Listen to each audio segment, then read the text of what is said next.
Yes, our station had it a few days before everybody else. What happened was that Tony received a call on the weekend. He received a tip, and he told me that when he received it, Kara, he couldn't believe it. He almost didn't even call it in to have it confirmed or anything because it just seemed like such an unbelievable story, an unbelievable allegation. But he called the desk, and the desk did some research, and we were able to confirm that and break that story on Saturday night. And how did you track down Daniel Chong? How did you convince him to talk to you? I know that he and his lawyer talked to you guys before anybody else. That's right.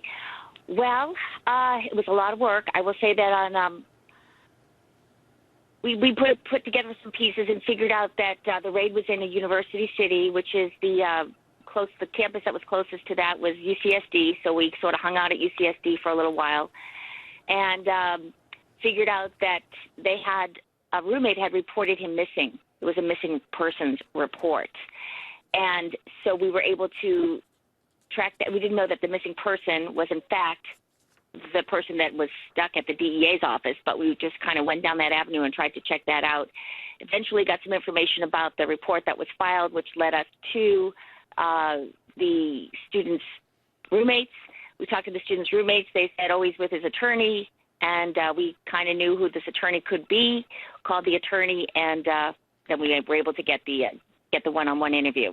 The perfect gumshoe and the beauty of a stakeout as well. Now, obviously, what happened to Chong, Rory, was a huge mistake. But the DEA insists that this raid was legit, right? Right. I don't think it's a question about the raid. First of all, Daniel Chong had gone there on the day before. He was going to visit some friend's house. Now, in their statement, the DEA says, admittedly, he was going there to be high, but Daniel Chong shakes his head no when I asked him about that. So he goes to the house the day before. I guess it's marijuana day or something like that. He spends the night. The next morning, there's a raid. As his lawyer says, he's at the wrong place at the wrong time. So at the raid, they found ecstasy, they found methamphetamine, they found some guns, etc.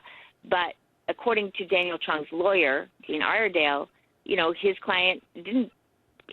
He was not under arrest for possession. He was not under the influence. He wasn't under arrest for anything. He was just at the wrong place at the wrong time. So the raid, allegedly at this point anyway, it went down legitimately, but Daniel Chong was just stuck there at the wrong place, wrong time. Unbelievable. And just real quickly before we let you go, is he going to go back to school? What's Daniel going to do now? Well, I will tell you that he told me, his roommates actually told me that he lost a lot of weight. They said, oh, he lost a lot of weight. When I saw Daniel, I said, well, I understand you lost some weight. He said, I lost 15 pounds. He also missed all of his midterms. And, he's a UCSD fifth-year engineering student, which is a big deal. You don't get into the engineering school at UCSD if you're not a pretty smart person.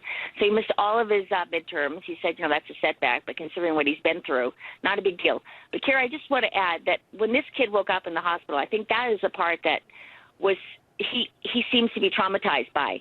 He wakes up in the hospital.